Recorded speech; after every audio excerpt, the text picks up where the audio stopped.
coup, je vais se présenter. Donc moi, je suis David, je suis en terminale S et je suis à la source depuis la 6e. Bonjour, Balthazar, je suis en première S et je suis aussi à la source depuis la 6e. Vous pouvez pas tricher, dire vous êtes là. Et Inès Seguin en terminale S aussi, et je suis aussi là depuis la 6e. Donc du coup, et comme disait Delphine Poplin, je suis totalement d'accord. Il y a un environnement qui fait qu'à partir du moment où on arrive à la source, et ta théorie marche totalement, Yves, à partir du moment où on arrive à la source, on est mis dans un environnement qui fait que on se sent vraiment écouté, ne serait-ce que donc par les professeurs, déjà ça on l'a dit et redit, on le voit dans la vidéo, et aussi on le voit aussi par les élèves en fait, quand on est intégré, c'est les premières personnes avec qui on parle, et on sent vraiment quelque chose de nouveau. Moi je me rappelle la première semaine que j'ai passée à la source, et même il y a une journée qui est faite avant la 6e pour essayer de s'intégrer un peu, et au début il y a quelque chose de bizarre, de l'ordre de bizarre, on est sur nos gardes, etc. Parce que ça se passe pas forcément comme ça, socialement c'est pas forcément comment ça se passe en dehors de la source. Et quand on arrive et quand on voit vraiment qu'on est écouté et qu'il y a une bienveillance de la part des anciens élèves de la source, et ben on est totalement mis dans cet environnement qui nous pousse directement à parler sans avoir peur du regard des autres. Du coup, nous on a décidé, pour parler un peu de la parole au collège et au lycée, de présenter les différentes institutions qui nous sont proposées, les différents conseils. Il y a le conseil des élèves qui est un peu comme, c'est le même, du coup c'est le conseil des élèves, c'est la continuité. Le conseil des élèves, le conseil de classe, le conseil du lycée et le conseil d'administration qui a ouvert ses portes il y a 2 ans aux élèves. Et donc du coup, Inès et moi-même, nous sommes conseillers d'administration depuis, moi, 2 ans et Inès, 1 an. C'est ça ? Donc du coup, je vais d'abord vous parler du conseil des élèves.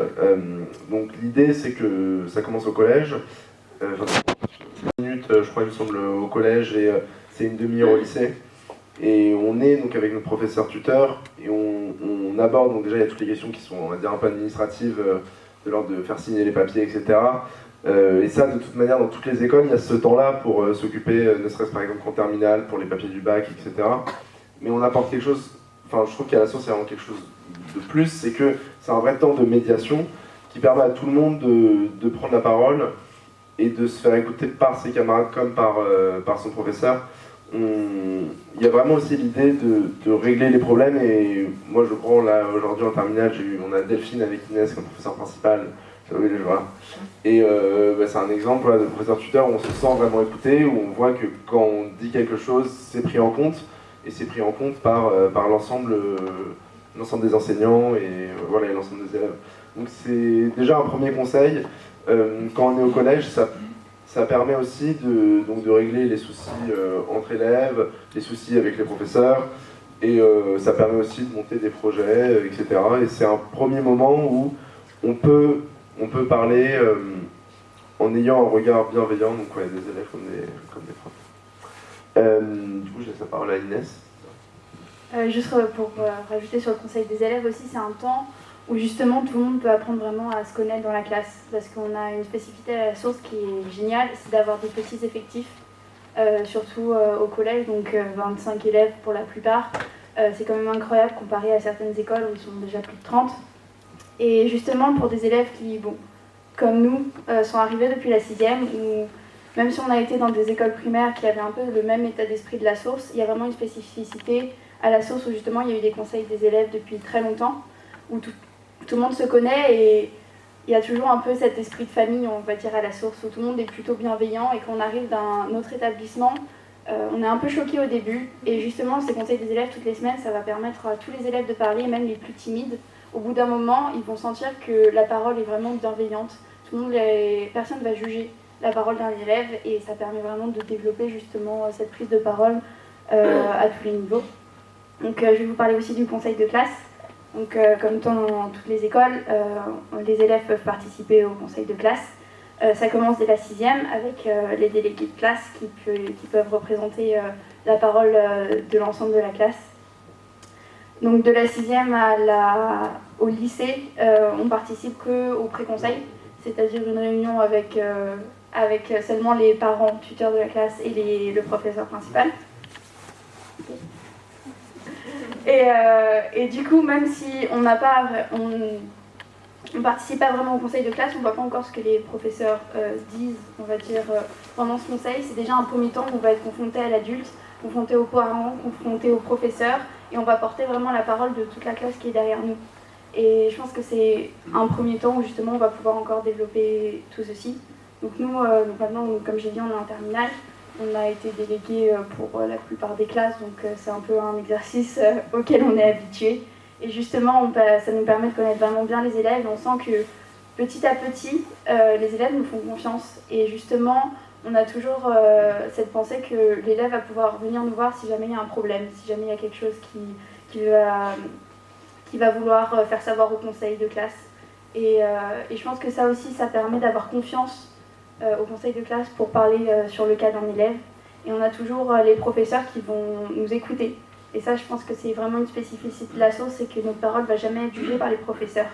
Par exemple, je sais que dans d'autres établissements, parfois, à la fin d'un conseil de classe, les professeurs vont demander aux élèves de partir et ils vont encore rester 30 minutes. Et à ce moment-là, je pense que l'élève va vraiment sentir que finalement, sa parole, elle n'a peut-être pas vraiment d'intérêt.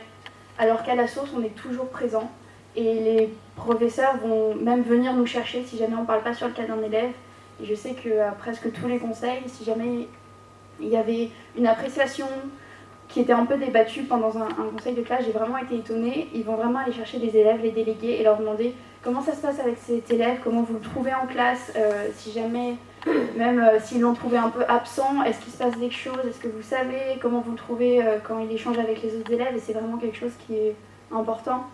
Et comme ça, en fait, on sent vraiment que notre parole est écoutée et ça développe vraiment cette prise de parole qui ensuite permet de parler devant plusieurs personnes sans avoir le stress, etc.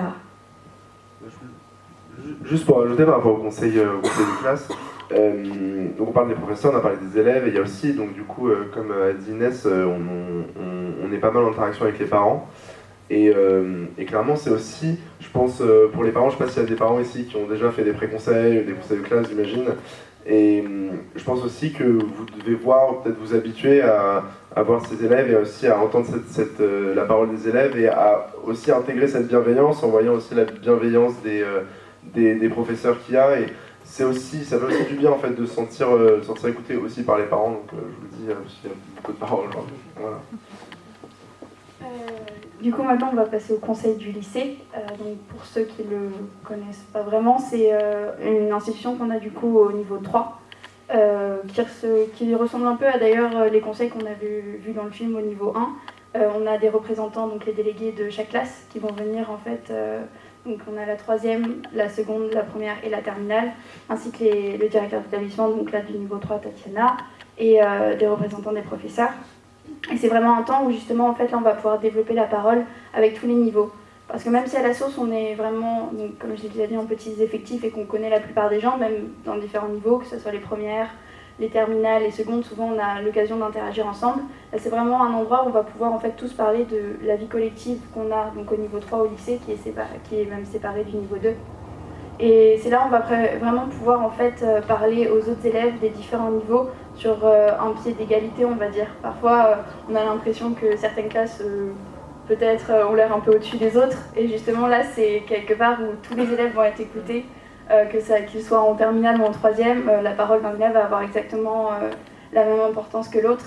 Et là, du coup, ça va pas vraiment être la prise de parole, on va dire, face à l'adulte qui va être développée, mais face aux autres élèves. Et justement, ça va créer encore plus cet effet d'appartenance au groupe de la source et cette aisance à pouvoir parler, pas devant des adultes, mais devant des élèves de notre classe. Parce que parfois, dans d'autres établissements, peut-être, dans la classe, il y a vraiment des élèves qui ont une certaine timidité et n'osent pas parler devant les autres parce qu'ils savent qu'ils vont être jugés.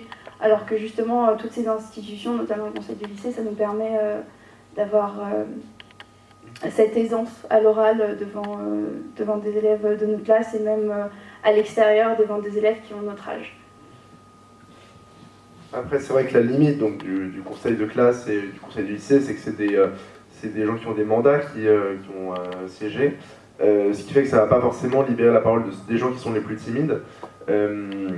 Ceci dit, on est censé porter leurs paroles et c'est justement à nous aussi, élèves, c'est notre rôle d'aller les chercher pour savoir aussi, pour le conseil de classe, qu'est-ce qu'ils pensent, comment on peut porter leurs paroles, que ce soit au conseil de classe ou au conseil du lycée.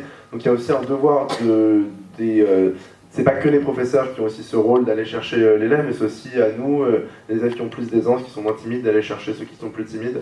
Donc du coup, on a ce mandat qui est donc, du fait de siéger à ces conseils, mais aussi on a une responsabilité envers les autres qui nous ont donné du coup cette responsabilité.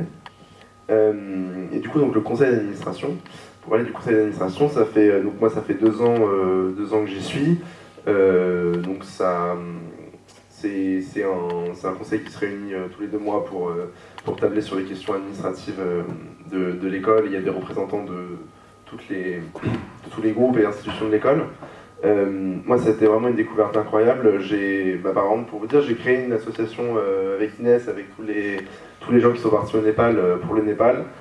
Clairement, c'est grâce au fait d'avoir vu le conseil d'administration, d'avoir vu comment fonctionnait une association, que je me suis dit, allons-y, créons une association.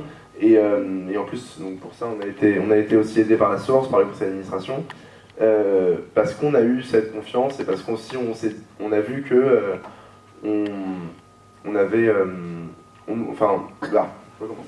parce qu'on a vu qu'on avait justement dans ce conseil d'administration une vraie voix, un vrai rôle et qu'on nous expliquait les choses.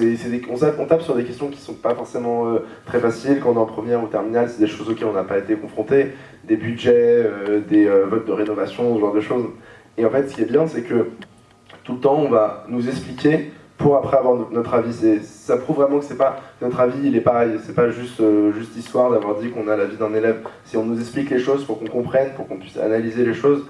Et c'est aussi important de pouvoir se poser dans toute la vie administrative du coup de l'école. Et du coup, je me rappelle moi alors c'était au conseil d'administration de l'AFAS, donc l'association des fondateurs amis de la source. On avait été invité juste après les attentats du 13 novembre avec Tom Samarty qui était l'ancien représentant des élèves au conseil d'administration, qui a été remplacé par Inès l'année dernière. Et du coup, on avait été écouté justement sur comment on ressentait les élèves et nous, comment on se sentait après ces attentats. Et clairement, c'est un moment où je me suis jamais senti aussi écouté par des adultes. Donc il y a vraiment des gens... vraiment, pour moi, c'était un moment très important de me dire que mon analyse avait été écoutée. C'était un mouvement qui était assez éprouvant, je pense, pour tout le monde, et tout le monde avait ressenti énormément de choses, avait besoin d'en parler. On a pu en parler entre nous, avec nos parents, mais on parlait avec des gens qui représentaient une institution, et voilà, je vous dis, je sentais que tout le monde était tout oui et nous écoutait, et c'est un moment que je me souviendrai, je pense, pendant longtemps, et je remercie Philippe Siboy qui est pas là, et Michel Hervieux, parce que du coup, de pouvoir nous avoir fait vivre ce moment, c'est bon. Et du coup, juste par rapport plus globalement sur la source, je pense que avec cette aisance qu'on a à la parole, c'est aussi, je pense, il y a énormément de démocratie en fait au sein de la source. On voit, notamment dans la vidéo, tous les votes qu'il y a. En fait, je m'en suis pas rendu compte en voyant la vidéo, je m'en suis vraiment rendu compte de toute la démocratie qu'il y avait. Et la démocratie, c'est aussi la parole, et c'est même d'abord la parole. Donc voilà. Voilà. Donc moi je vais vous parler un peu de qu'est-ce que ça fait, donc cette parole hors de la source et donc pas dans un contexte assez sourcien. Donc en fait nous sommes partis cet été à donc CATS qui est une conférence sur le changement grâce à l'enfant en fait. C'est les acronymes de Children as Actors for Transforming Society. Et en fait la première chose qu'on peut voir en entrant dans cette conférence, c'est que 3 des participants sourciens étaient en fait dans l'organisation de cette conférence, dont un qui est Dany. Donc quand même 2 enfants donc un enfant et une adolescente qui faisaient partie même de l'organisation de cette conférence tout au long de cette semaine. Et en fait, Kat, ce qui est assez génial, c'est que on a cette reconstitution, mais à l'étranger, de cet espace d'échange, de cet échange, de cet environnement apaisant, bienveillant pour pouvoir s'exprimer. Et on a quand même une barrière de la langue qui freine en fait cet échange, cette parole, mais qui est quand même bien endossée. Je voulais rajouter un truc à propos de ça. Excusez-moi, j'ai une pensée un peu déconstruite. Mais voilà, je voulais ajouter que en fait, cette aisance avec la parole qu'on nous inculque, ça permet en fait d'endosser plus facilement des responsabilités, d'être plus responsable et de plus facilement organiser les choses, d'être moteur en fait. C'est pour ça que je voulais faire la parenthèse avec les gens qui étaient qui organisaient CAT. Et donc pendant cette conférence, on nous a demandé, assez par surprise, de présenter notre école face à 300 personnes avec des interprètes. Et il y a la totalité de cette représentation de la source qui a pris le micro et qui, devant 300 personnes, avec des interprètes, a parlé, mais très très aisément. Et c'était assez impressionnant sans avoir préparé, enfin la préparation était un peu...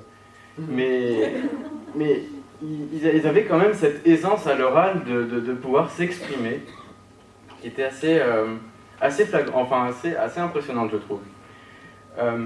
Pour parler d'un exemple qui m'a un peu plus touché, c'est le dernier jour, donc, on a eu un projet, enfin la conférence portait à propos des buts des changements durables, et donc pendant toute la semaine on a dû travailler sur, j'ai travaillé sur l'éducation, donc comment améliorer l'éducation à travers le monde entier. Et à la fin, en fait, on a dû faire une restitution. Donc on m'a encore un peu pris de court et on nous a dit « Bon, tu vas parler devant 300 personnes. Et tu vas créer un projet, tu vas présenter ton projet et tu vas parler devant 300 personnes. » Et en fait, je suis venu avec toutes mes feuilles et je me suis retrouvé face à une autre élève de la source qui aussi, elle a été prise de court et a été emmenée pour parler devant 300 personnes, pour créer un projet et pour parler devant 300 personnes. Donc du coup, en fait, pendant une journée, on a été là tous les deux avec l'aide de 2 adultes, je crois, à créer un projet, à créer notre projet avec tout ce qu'on avait fait auparavant. Et moi, je sais que ça a été, je crois, une des expériences les plus stressantes de ma vie. J'ai jamais autant travaillé pour un truc. J'avais tout mon discours qui était tout écrit. Et je la vois, elle, et elle comme montée sur scène, elle était pas stressée. Elle prend le micro, elle parle, elle débite son texte. Moi, je parle, c'était n'importe quoi. Je parlais trop fort. Les interprètes, ils m'ont repris. Et donc, c'est ça aussi, en fait. C'est de pouvoir prendre la parole devant 300 personnes que tu connais pas. Et en fait, mais c'est vrai, mais je sais pas comment conclure, mais en gros c'est que c'est ça, je voulais dire ça, c'est que cette parole, elle n'est pas juste ici, elle n'est pas juste entre nous, elle n'est pas juste faite grâce aux adultes, elle est aussi à l'intérieur de nous, et on peut la transmettre autre part, on peut la transmettre dans un endroit bienveillant, et on peut transmettre nos idées en fait, on peut créer un projet et le défendre devant 300 personnes sans avoir honte de notre projet, sans défaillir devant notre projet. Et voilà, c'était juste ça que je voulais dire.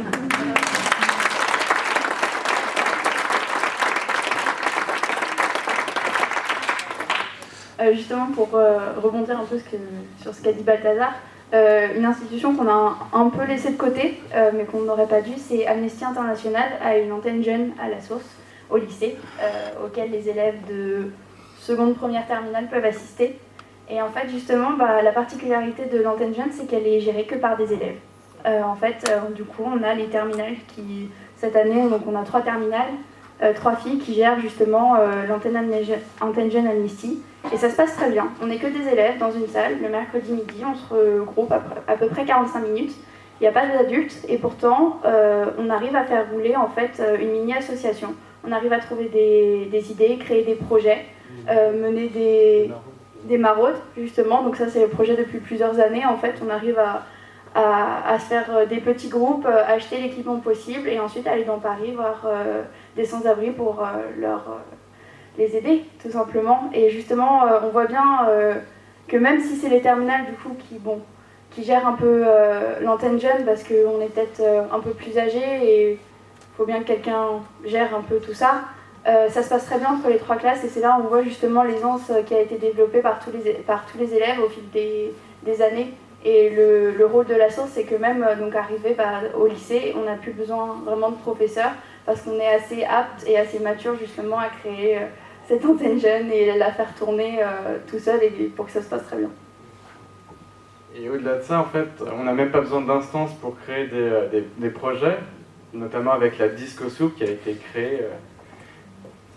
La Disco Soup qui a été créée par un élève qui s'appelle Nicolas Elaïc, qui a en fait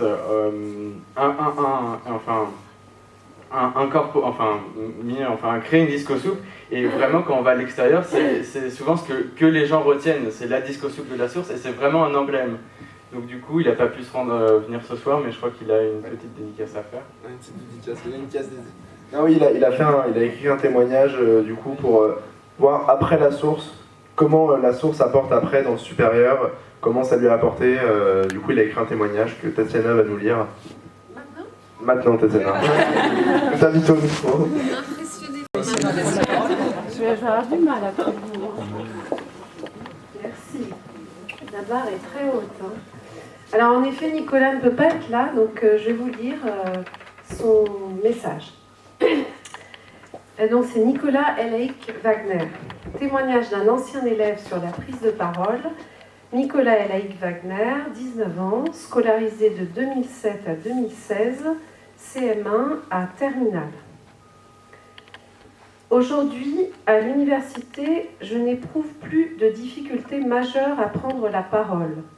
Qu'il s'agisse de faire une présentation orale sur les principes du structuralisme deleuzien ou l'invention du contrôle de constitutionnalité par Sieyès, d'un speech informel devant des officiels de la mairie venant découvrir Sciences Potager, un jardin potager que l'on a fait installer sur notre campus, ou pour prendre la parole lors du congrès mondial des acteurs non étatiques engagés dans la lutte contre le changement climatique. Vous voyez le niveau. Si je vous raconte tout cela, ce n'est pas pour me vanter, non, vraiment. Ce serait contraire aux valeurs qui nous rassemblent ici ce soir. Si je vous raconte cela, c'est bien parce que la source m'y a aidé, m'a fourni un cadre bienveillant pour développer ces outils, puis des occasions multiples pour les mettre en œuvre, pour rater parfois, mais repartir ensuite sur une nouvelle lancée. Retour en CM1, dans la classe de Mireille. Il est 8h45, nous sommes en plein quad neuf. Pour être tout à fait honnête, venant à l'époque d'une école publique classique, j'étais assez stupéfait. On gaspillait quand même du temps quasiment chaque matin pour se raconter nos week-ends. J'avoue que j'étais franchement fascinée.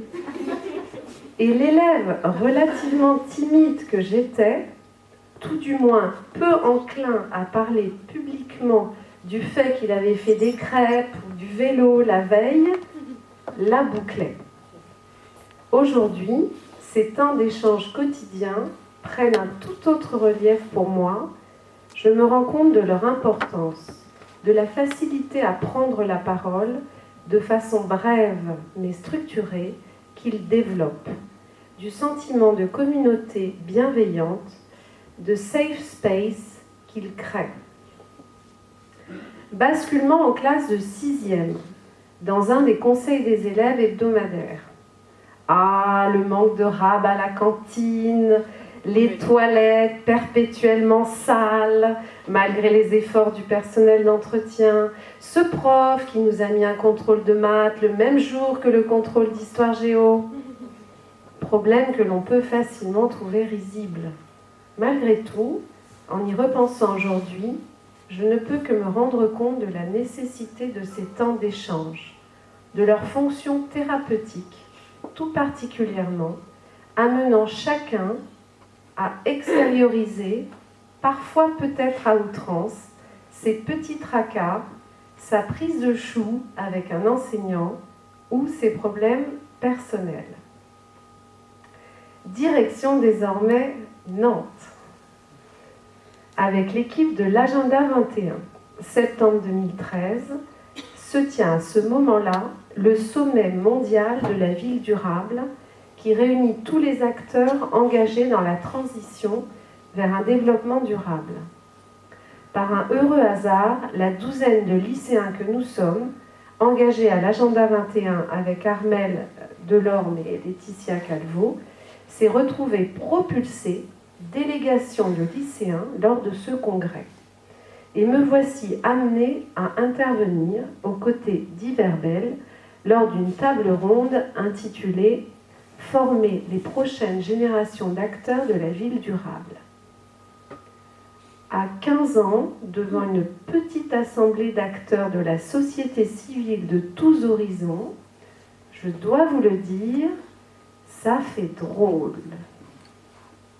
À travers ces 3 petites histoires, j'espère vous avoir montré à quel point la source m'a aidé le petit Nicolas, arrivé en CM1 à la source, à devenir un Nicolas un peu plus grand, plus mûr et réfléchi, et sûrement plus à l'aise à l'oral. Intrépide aussi, sûrement.